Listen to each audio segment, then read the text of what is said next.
देखो ladies and gentleman, आज हम बात करेंगे कुछ बड़े ही गहरे विषय पर। बात कुछ इसी तरीके से कि सही गलत का बैलेंस होना बहुत जरूरी है। कि देखो मैं बताऊं आप लोगों को कि इस संसार में जितने भी लोग जन्मे हैं, वो जिन्होंने अपने आप को उस ऊंचाई पे लेके गए हैं जहां उनको जाना था, उन्होंने वो पद प्राप्त करे हैं जो उनको चाहिए थे। वो इसी कारण हुआ है, वो इसी कारण बन पाए हैं क्योंकि उनको जीवन का बैलेंस पता था, उनको सही गलत का फैसला लेना आता था। इसलिए वो अपने जीवन में एक ऐसे पद पे जा पहुंचे जहां बहुत कम लोग जा पहुंचते हैं। तो देखो ये तो चीजें मैं आप लोगों को आज एक बड़ी ही गहरी चर्चा करेंगे इस चीज पे। और बात कुछ इस तरीके से है गाइस, देखो मैं आपको बताऊं, पहले बात करेंगे जो स्वामी विवेकानंद जी थे। अरे क्या कारण था कि उन्होंने 39 वर्ष की उम्र में अपने आप को ऐसा बनाया कि आज तक उनका जैसा इस संसार में कोई जन्मा ही नहीं। मतलब इतने सालों से 39 वर्ष की उम्र में उन्होंने अपने आप को ऐसा बनाया कि आज तक उनका जैसा कोई दिग्गज पैदा नहीं हुआ संसार के अंदर। क्या कारण है? यही तो सबसे बड़ी बात कि क्या कारण है। वो अपने आप को देखो, बोलते हैं कि स्वामी विवेकानंद जी कि एक बार जिस व्यक्ति से मिल लिया ना, तो ऐसे बोलते थे कि वो पूरी उम्र याद रहता। मतलब जिस व्यक्ति से मिले हैं वो उनको स्वामी विवेकानंद जी पूरी उम्र याद रहते थे कि मैंने आज तक किसी से मुलाकात करी है, कि संसार में मैंने मेरे जीवन में एक ऐसे व्यक्ति से मुलाकात करी थी कि आज तक उनका जैसा कोई और नहीं मिला। तो देखो स्वामी विवेकानंद जी की तो मतलब उनका 39 वर्ष की उम्र में उन्होंने अपने आप को ऐसी बनावट दे दी जो आज तक संसार में अपने आप को लोग बहुत कम दे पाते।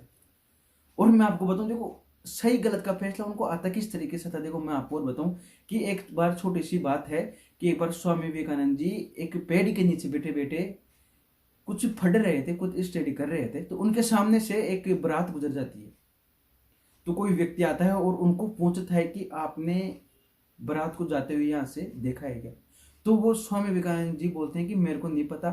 और सबसे बड़ी बात, वो एक बात और बोलते हैं कि अगर आपने नहीं बताई होती कि यहाँ से कोई बारात गुजरी है, तो मेरे को ये चीज बिल्कुल क्लियर थी कि यहाँ से कोई नहीं गुजरा, कोई बारात नहीं गई थी। बताओ, मतलब वो अपने आप को अपने काम में इस तरीके से न्यौछावर कर देते थे, अपने आप को अपने काम में इस तरीके से डुबा देते थे कि उनका जैसा आज तक कोई नहीं बना। तब यार वो उन्होंने नाम बनाया। 39 वर्ष की उम्र में ऐसी उपलब्धियां प्राप्त करी जो आज तक इस संसार में कोई कर नहीं सका। देखो बात करेंगे इसी तरीके से हम जो भगवान श्री कृष्ण थे। लोग क्या क्या बोलते हैं उनके बारे में कि उन्होंने बचपन में क्या किया, रासलीलाएं करते थे। अरे वो भगवान है, पहली बात तो ये। दूसरी बात मैं आपको बताऊं कि उनकी 16 वर्ष की उम्र में मार्गदर्शन हो गया था। उनका 16 वर्ष की उम्र में उनका मार्गदर्शन हो गया था। उनको पता था कि उनका फ्यूचर क्या है, उनका भविष्य क्या है, उनको करना क्या है, उनका जीवन का लक्ष्य क्या है। वो चीज उनको पता लग गई थी। समझ रहे हो? तो देखो यही चीज है, उन्होंने 16 वर्ष के बाद कभी राधा जी से नहीं मिला। तो यही कारण मतलब देखो आपको मैं बताऊं कि भगवान तो उनको तो पता है कि क्या सही है क्या नहीं है। वो तो हम लोगों को समझाने के लिए आए हैं, ये चीज हम लोगों को बताने के लिए आए हैं कि यही चीज है कि आदमी का अगर सही समय पर सही मार्गदर्शन हो जाए तो उसको जीवन में सक्सेस होने से कोई नहीं हो सकता, क्योंकि उनको सही गलत का पता था। समझ रहे हो? तो यही चीज मैं आपको बोल रहा हूँ। और देखो मैं आप लोगों को एक बात बड़ी ही गहराई की बताऊं कि इस संसार के अंदर एक बड़ी ही गहराई की बात है कि जितने भी जो भिखारी रह चुके हैं, जितने भी जो भिक्षा मांगने वाले हैं, जो घर घर जाके भिक्षा मांगते हैं, उन्होंने भी सही गलत का फैसला करके फिर बताया कि इस संसार में क्या सही है क्या गलत है। देखो बात कुछ इसी तरीके से है कि एक छोटा सा दोहा है, एक छोटा सा, जिससे आप लोग अपने जीवन में एक बड़ा परिवर्तन कर सकते हो। देखो सुनना कि उन्होंने क्या बोला कि एक भिक्षा मांगने वाले के लिए बोला गया है ये कि आपको बताऊं, भिक्षु का नेव याचन्ति कि शिक्षिका घृ घृ देयम देयम पुनः देयम ना देयम गतिया दृश्य। कितनी गहराई की बात बताई है कि भिक्षा मांगने वाले हैं, उन्होंने बताया कि वो हमारे घर पे भिक्षा मांगने के लिए नहीं आते। इसका अर्थ है, मैं आपको बताऊं दोहे का, कि वो हमारे घर में भिक्षा मांगने के लिए नहीं आते, हमें शिक्षा देने के लिए आते हैं। कि वो बोलते हैं कि मुझे दीजिए दीजिए दीजिए, ये बात वो बोलते हैं। इससे क्या होगा?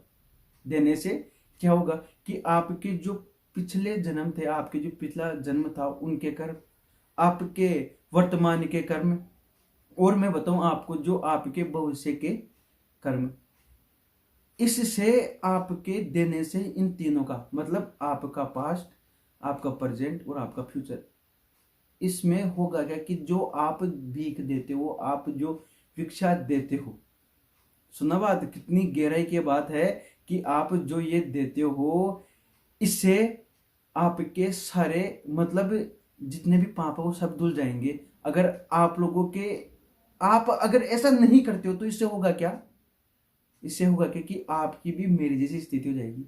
ऐसे बोल रहे हैं भिक्षा मांगने वाले, ऐसे बात करें हैं भिक्षा मांगने वाले कि अगर आप मुझे नहीं देते हैं, अगर आप मुझे नहीं देते हैं तो आपकी भी मेरी जैसी स्थिति हो जाएगी, आप भी भिक्षा मांगने लग जाओगे। अब बताओ कितनी गहराई की बात बोली है कि एक छोटा सा दुआ हमारे जीवन में कितना बड़ा परिवर्तन कर सकता है, ये सबसे बड़ी बात है। तो देखो मैं बताऊं, आप लोगों को अगर आपके जीवन में सही और गलत का फैसला करना नहीं आता है, अगर आप लोगों को अपने जीवन में अपने जीवन का मतलब अपनी लाइफ का बैलेंस बनाना नहीं आता, तो फिर काहे की जिंदगी है यार, ये फिर कोई जिंदगी है? मतलब ऐसे तो मैं आपको बताऊं, पशु भी तो जीते हैं, जानवर भी तो जीते हैं, आप भी बंधे रहना जैसे वो खूंटे के बंधे हुए रहते हैं। तो यही तो चीज है कि जिस दिन आदमी का सही गलत का फैसला सही लेने के तरीके से आ जाता है, तो वो अपने जीवन में एक बड़ा मुकाम प्राप्त करता है। तो देखो लेडीज एंड जेंटलमैन, मैं गौतम जाएंगे और आपके साथ ऐसे बना रहूंगा कि आपके जीवन में एक पॉजिटिव एनर्जी आ सके, जिससे आप लोग अपने जीवन में उतार के अपने आप को एक सही दिशा में ले जा सको। ये सब चीजें आप अपने जीवन में उतार के, और मैं आपको बताऊं, मैं आपको अगर कोई चीज बोलता हूं तो सबसे पहले उसे अपने आप पर लागू करता हूं, उसके बाद आपको बताता हूं। और हो सका तो मैं कभी आपको मेरे बारे में बताऊंगा कि मैंने अपने जीवन में क्या क्या करके और आज इस स्थिति पे आ पहुंचा हूं, और आपको आज इस तरीके से मैं बता रहा हूं। मैं कभी अपनी जीवन की कहानी बताऊंगा आप लोगों को, तब आपको पता लगेगी कि वास्तव में क्या होता है संघर्ष। आने तो समय आने पर सब होता है। तो देखो, आप इस वीडियो को ज़्यादा शेयर करें, सब्सक्राइब कर ले चैनल को अगर आप लोगों ने सब्सक्राइब नहीं किया है।